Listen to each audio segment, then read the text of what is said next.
예수님은 십자가에 죽으시고 3일 만에 부활하셨죠. 사도 바울은 이 놀라운 진리를 그리스도의 약하심, 그리스도의 강하심이라고 표현하고 있습니다. 오늘 본문 3절과 4절에 그리스도의 약하심, 그리스도의 강하심입니다. 십자가에 죽으신 예수님 참 약하십니다. 이사야서 53장 2절에 이사야 선지자는 이렇게 예언합니다.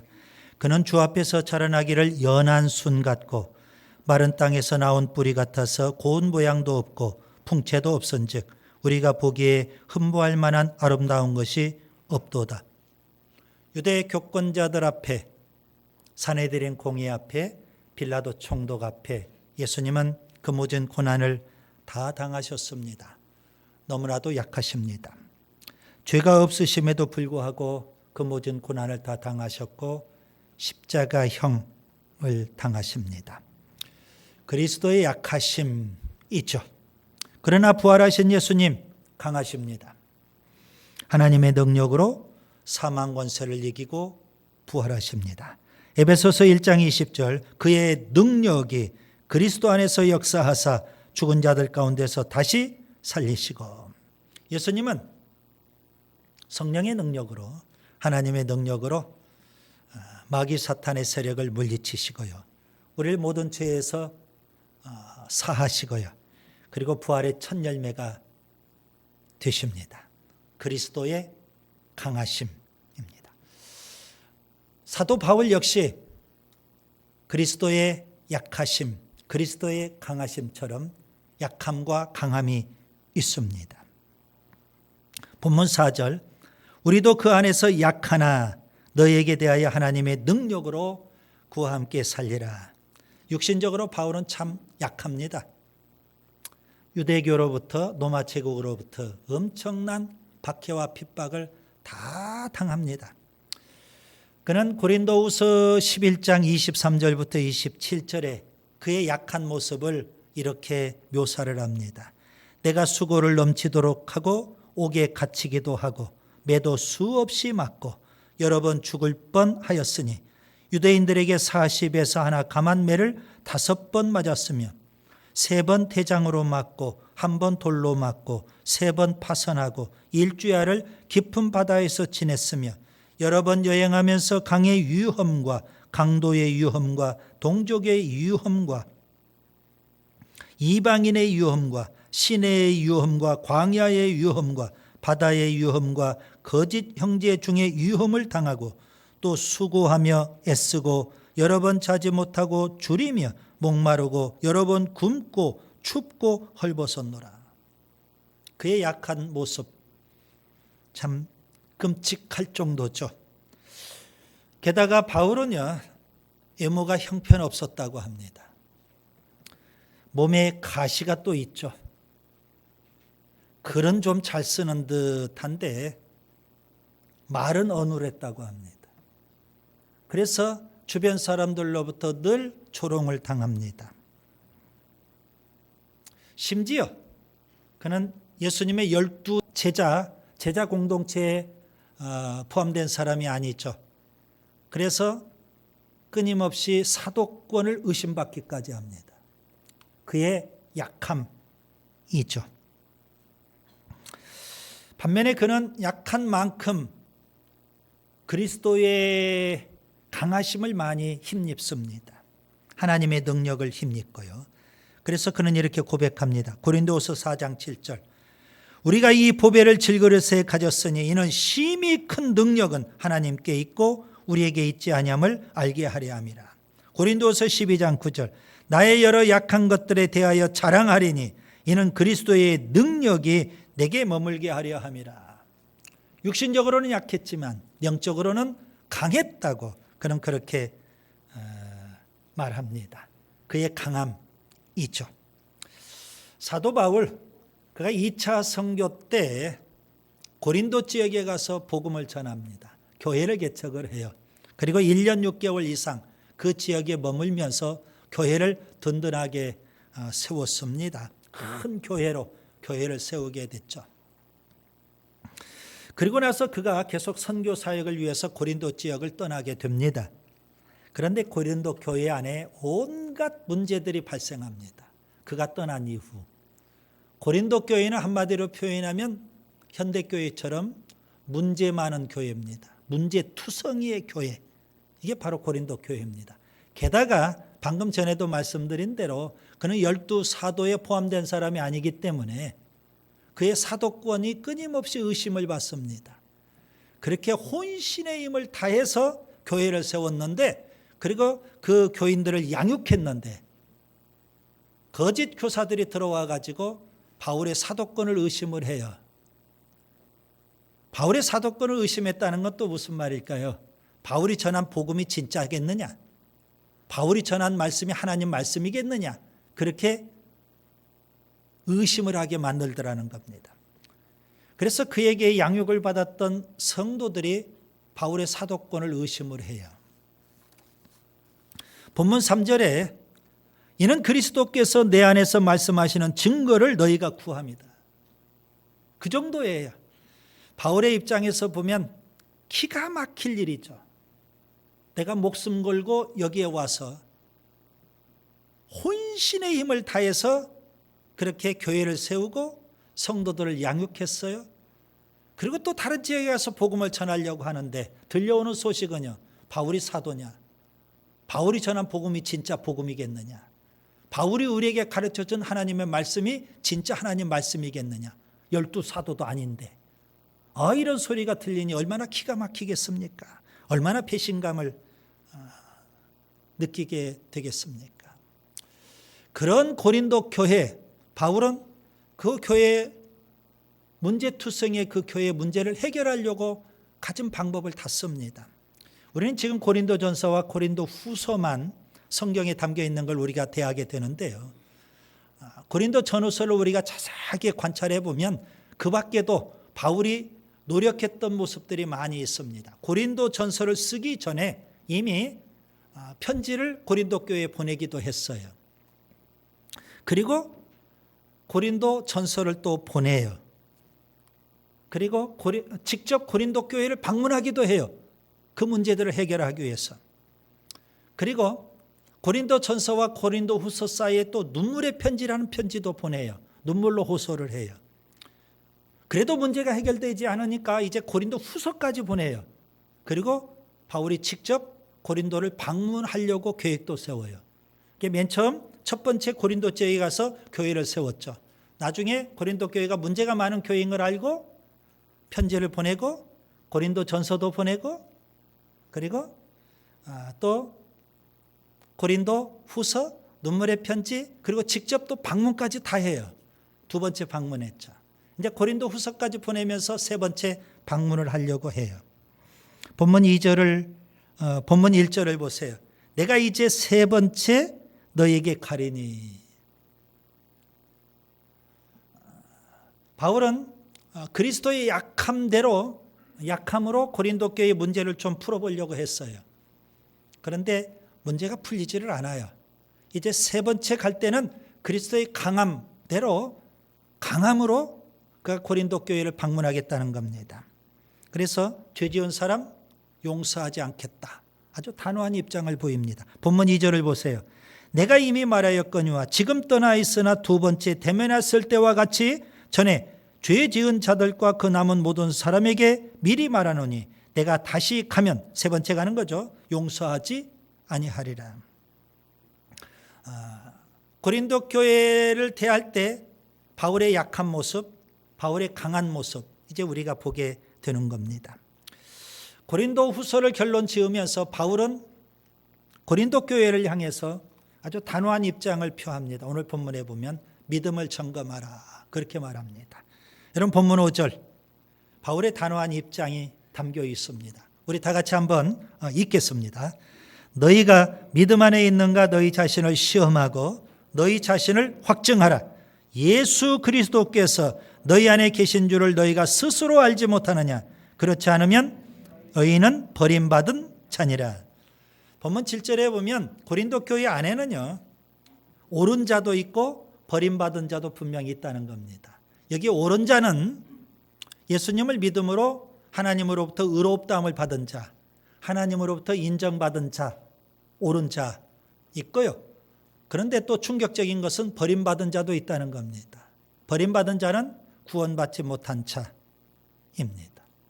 고린도 교회 공동체 안에 옳은 자도 있고 버림받은 자도 있어요. 그래서 바울은요, 믿음을 심각하게 좀 점검해 보라고 오늘 요구하고 있습니다. 예수님 재림하시면 우리 모두가 예수님의 심판대 앞에 서게 될 겁니다. 그때 옳은 자도 있고 버림받은 자도 분명히 있을 겁니다. 나는 예수 잘 믿는다고 생각을 했는데 그날에 주님이 나를 모른다고 하면 어떻게 되겠어요? 이건 가정법이 아닙니다. 예수님은 산상설교에서 마지막 날 예수님의 심판대 앞에서 벌어질 일을 미리 우리에게 경고성으로 말씀해 주셨어요. 마태복음 7장 22절 23절 그날에 많은 사람이 한두 명도 아니에요. 많은 사람이 나더러 이르되 주여 주여 우리가 주의 이름으로 선지자 노릇하며 주의 이름으로 귀신을 쫓아내며 주의 이름으로 많은 권능을 행하지 아니하였나이까 하리니 그때 내가 그들에게 밝히 말하되 내가 너희를 도무지 알지 못하니 불법을 행하는 자들아 내게서 떠나가라. 많은 사람이 여러분 자기 이름도 아니에요. 주님의 이름으로 선지자 노릇을 해요. 주님의 이름으로 귀신을 쫓아내요. 주님의 이름으로 권능을 행해요. 대단한 사람 아닙니까? 그런데 그날에 주님의 심판대 앞에서 주님은 모른다고 하겠다는 겁니다. 한두 사람이 아니에요. 그러면 그들은 어디로 떨어지게 될까요? 심판대 앞에서 주님이 모른다고 쫓아내시는데 지옥에 떨어지는 거 아니겠습니까? 여러분 오늘 우리가 심각하게 좀 말씀을 받고 우리의 믿음을 한번 점검해 봐야 되지 않을까요? 오늘은 2022 회계년도 이제 결산 주일이에요. 마지막 주일 무슨 말씀을 전해야 할까? 고민도 많았어요. 묵상도 했어요. 기도도 해요. 어떤 말씀을 전해야 될까? 그래서 오늘 본문의 말씀을 택한 거예요. 우리의 믿음을 한번 점검해 보고 새로운 회개년도 우리가 또 믿음으로 나아가야 되겠다 생각이 드는 겁니다. 여러분 우리가 버림받은 자가 되지 않고 옳은 자가 되려면 어떻게 해야 될까요? 아마도 고린도 후서를 쓴 바울이 이 자리에 왔어도 동일한 말씀을 전했을 거라고 생각해요. 세 가지입니다. 오늘 본문을 통해서 세 가지가 필요해요. 첫째, 죄를 회개해야 합니다. 고린도후서 12장 20절부터 13장 2절을 보겠습니다. 사도 바울은 구체적으로 11가지 죄를 지금 지적하고 있습니다. 고린도 교회 안에 있는 11가지 죄 뭘까요? 다툼, 시기, 분냄, 당짓는 것, 비방, 수군거림, 거만함, 혼란, 더러움, 음란함, 호색함.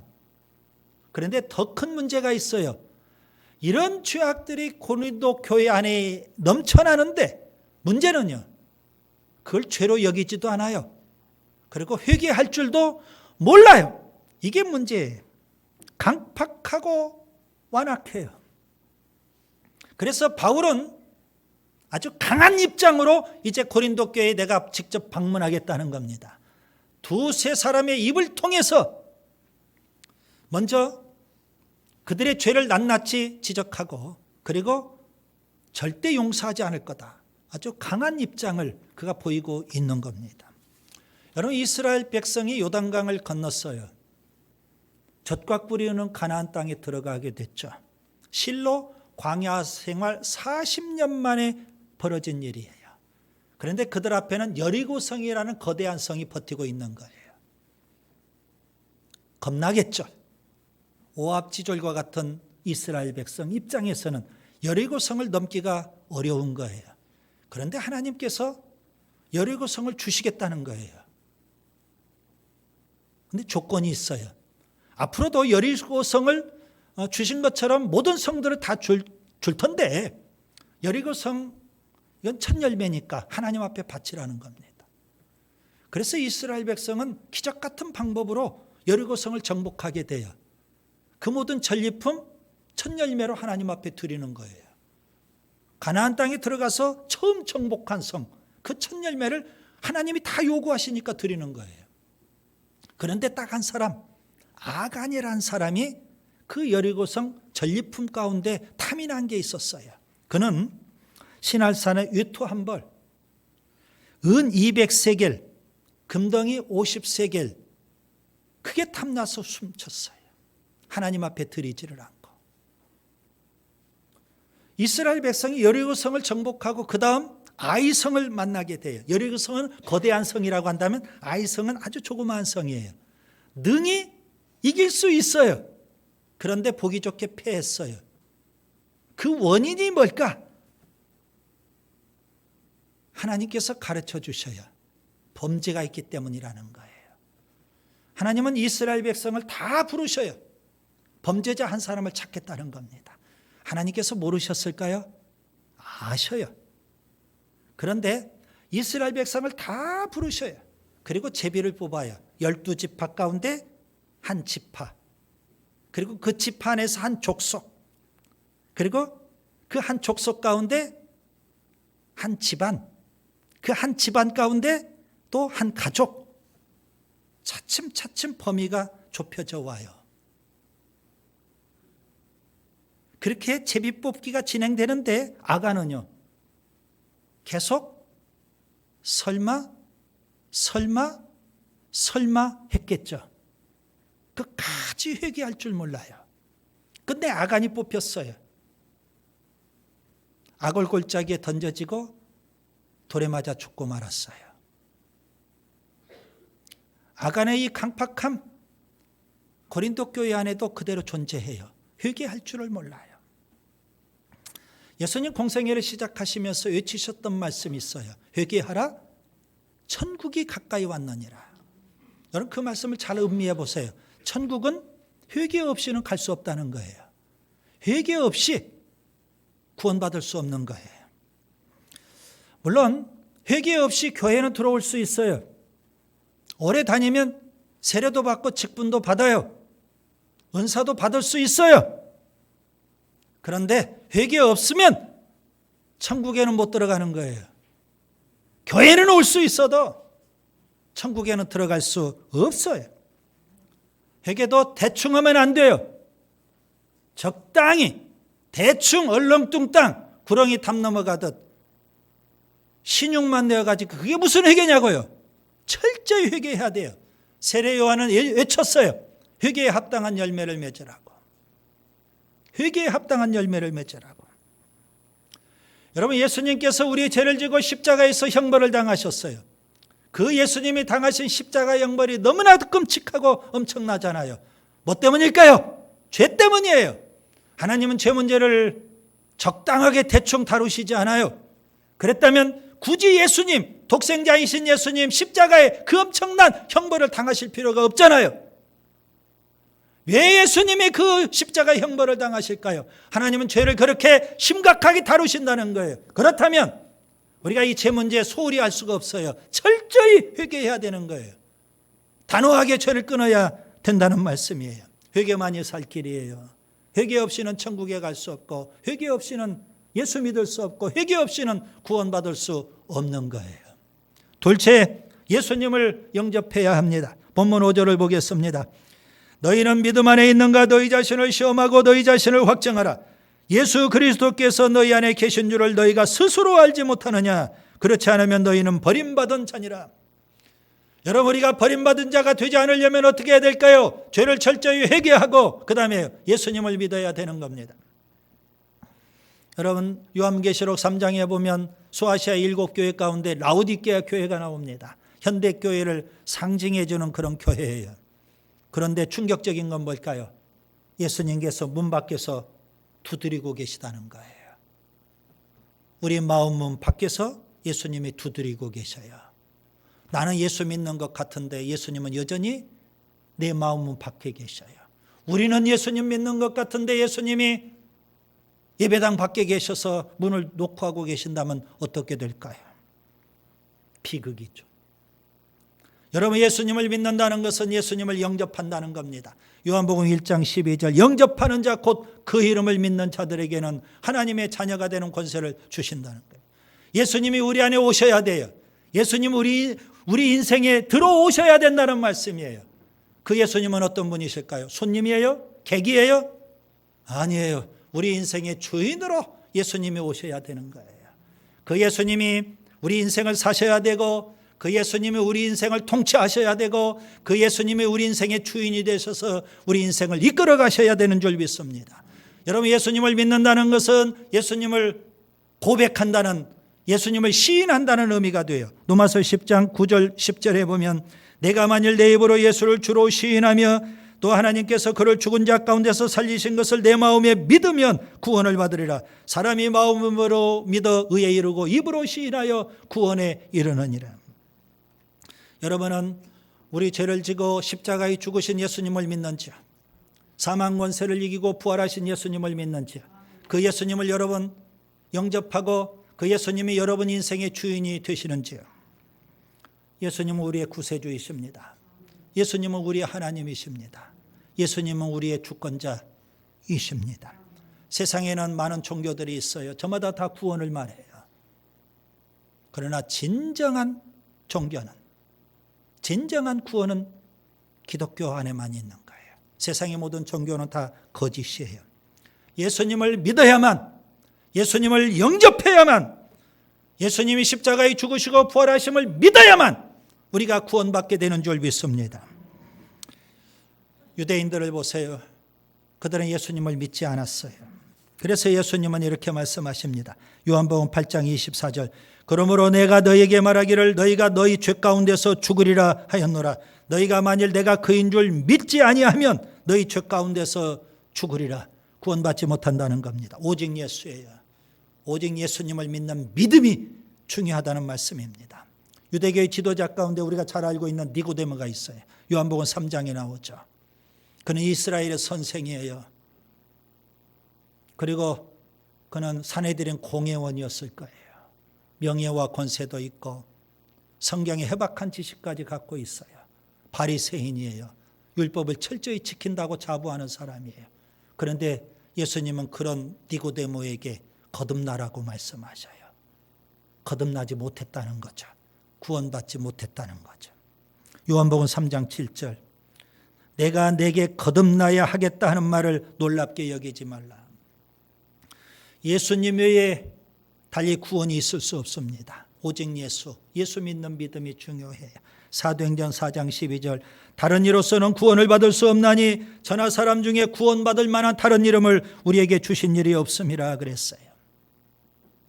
예수님을 영접해야 돼요. 예수님을 믿어야 돼요. 그 다음에 셋째, 진리대로 살아야 합니다. 본문 7절 8절을 보겠습니다. 사도 바울은 담대하게 말합니다. 진리를 거슬러 아무것도 할 수 없다고요. 오직 진리만을 위할 뿐이라고 그렇게 그는 말합니다. 그는 하나님 앞에 기도하죠. 고린도 교회가 악을 조금도 행하지 않게 해달라고 기도를 합니다. 예수님을 믿음으로 의롭다함을 얻었다면, 예수님을 영접함으로 구원받았다면 이제 어떻게 해야 될까요? 의롭게 살아야 됩니다. 진리대로 살아야 됩니다. 하나님 말씀 붙잡고 거룩하고 성결하게 살아야 하는 줄 믿습니다. 예수님을 믿고 구원받았다고 하면서 의롭다함을 얻었다고 하면서 자기 마음대로 살면 어떻게 해요? 세속과 죄악에 물들어 살면 어떻게 해요?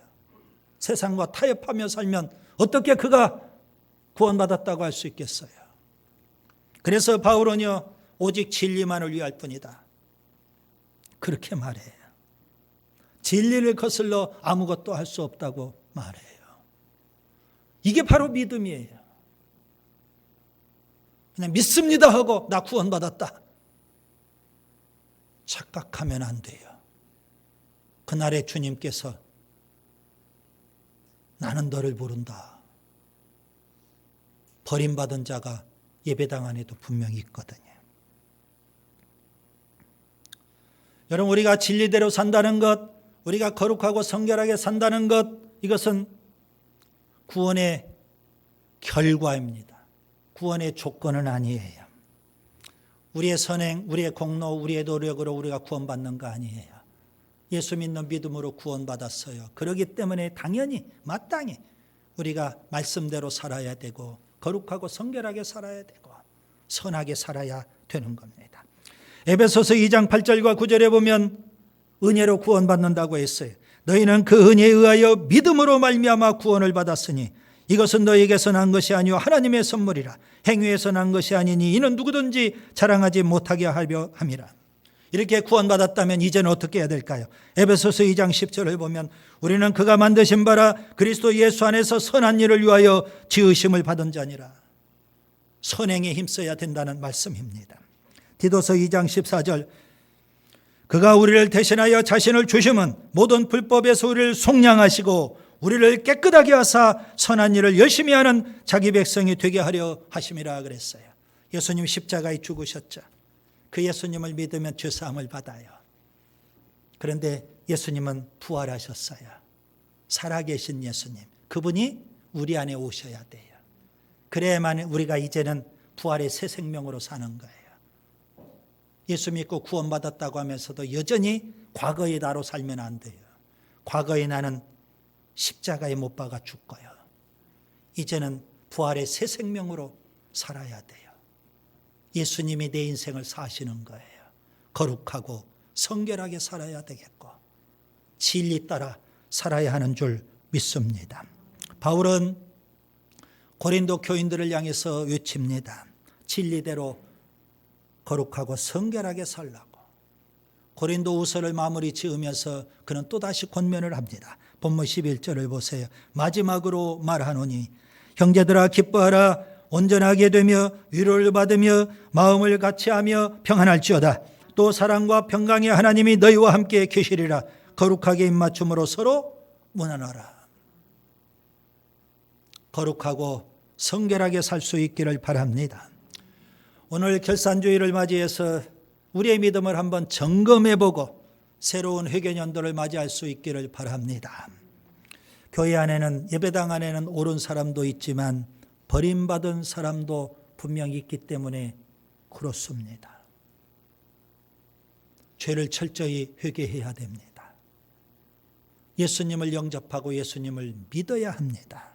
그리고요, 진리 따라 거룩하고 성결하게 살아야 됩니다.